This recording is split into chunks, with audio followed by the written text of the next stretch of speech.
Hi everybody, it's Irene with BrainStorm Acres, and back in my enamel studio section again here this morning. Hey friends, you're watching BrainStorm Acres. I'm Henry, and I have the mounting plates.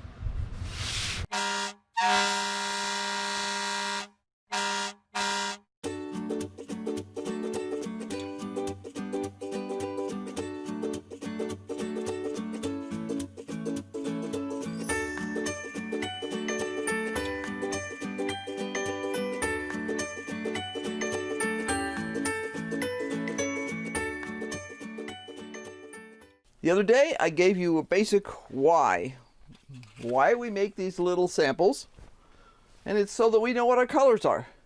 Now the colors I showed you the other day are particularly challenging because they're transparent. And I'll see here, I can find one that's super transparent, and this kind of is a good example. You can see that there's a square with color on it, and on that square are three marks, darker marks. And then you have the greenish yellow that's all around it. And the number of the color is up on the top of the card. This is a special kind of a sample. And the reason it's special is it's not only showing us what the color is, but it shows what will happen to the color when we put it on different metals. Now the reason that's important is glass is colored with various types of metal oxides. Hi Jack. Jack had to come see me. Hi, dude. Okay, mommy's got to work, okay? I know, it's boring. You have a bed over there. You should go lay in it and take a nap. Anyway, glass is colored, the color of glass is changed by adding metal oxides. And it depends on what metal that oxide is from as to what color the glass is. And when you put enamel, clear enamel in particular, but other enamels too, onto a piece of metal, the oxides that are on the surface, and oxide is rust, basically. We call it, on iron we call it rust. On everything else we call it oxides.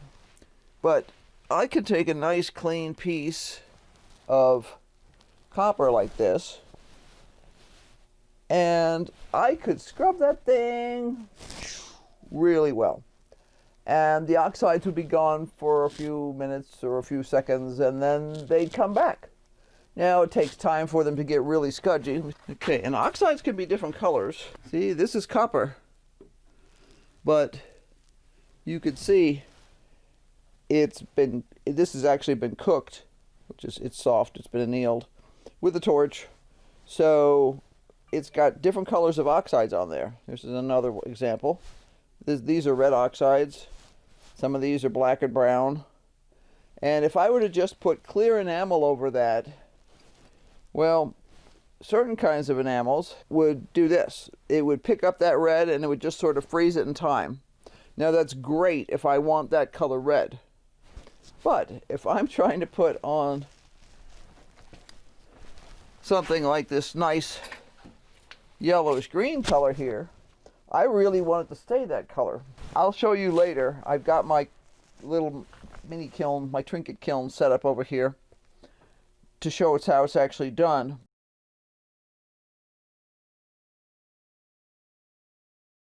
If you didn't watch yesterday, you don't know that these panels were missing from my order. So I had to drive 70 miles to go pick them up. I'm going to go ahead and take a look at them now and measure them, and then we'll go inside the utility building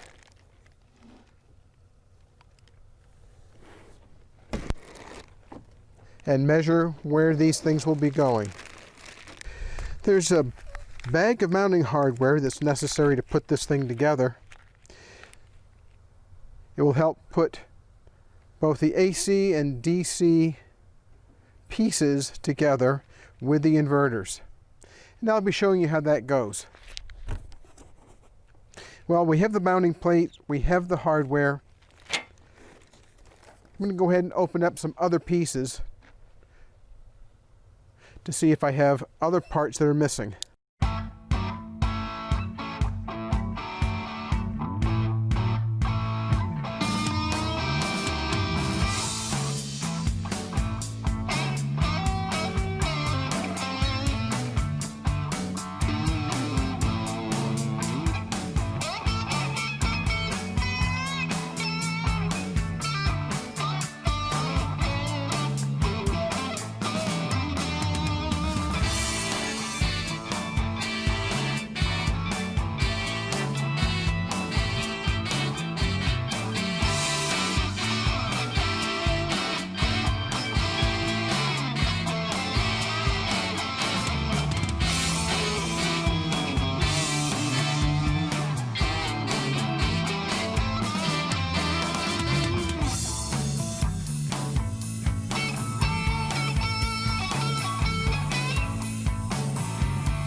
Basically what we're doing is we're taking this copper square, we're putting white enamel on top of it, and then we're putting two different kinds of precious metal foil. We're taking silver foil and we're making a stripe here, and we're taking silver foil and gold foil and slapping them over there. Now the reason we do that is that some enamels look really different. They're really subtle a lot of times, and if you're staring at it this close you can see it, but if you're staring at it on the camera it's hard to show. But take my word for it that the different enamels will change color based on what kind of metal they're stuck over. Enameling does take equipment. Probably the simplest setup you can have actually uses a torch, and you can heat the enamel and melt it on a piece of metal with a torch. I'm not currently doing that. It's not my favorite, and to be honest I was out of oxygen for a while, so I couldn't use my oxypropane torch. I could use butane, I could also use acetylene. I do not like to use acetylene. Acetylene is a dirty gas, and as a person who does soft glass, you never use acetylene because it will put a lot of soot and other stuff into the glass. So although I know people who do use acetylene torches for enameling, I don't.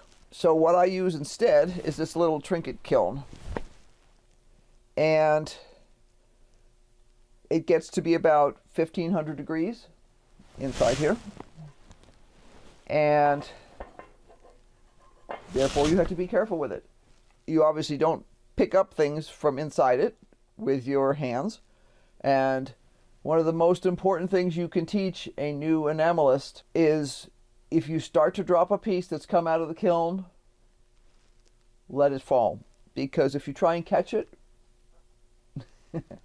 you'll get serious burns. Most pieces are not completely destroyed if they hit the floor. They may not even be damaged. But I guarantee that if you catch a piece of 1500 degree metal with your hand will be badly damaged. You'll hear fans turning on and off while we're in here because the solar system is busy charging these batteries down here. When it does that, it has to get rid of some heat. Now, that mounting panel is 20 inches wide. There's certainly enough room here if I take everything off. All right, 20 inches. I actually need another 20 inches above here.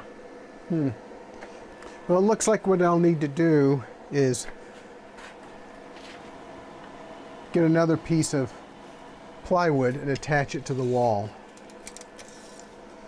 Let's measure that thickness. Looks like it's a 1-inch piece of plywood. Yeah, it's a 1-inch piece of plywood. Well, this is going to be tricky because there's some Tapcon screws along the top edge of this piece of plywood. I think that will be in the way of the other panels when I get ready to put the new system in place. So I'm going to have to go look at that mounting panel and see where the new panels will go in. Well, let's go take a look at that. In the meantime, I'm going to consider exactly how to reconfigure this so that everything will work right.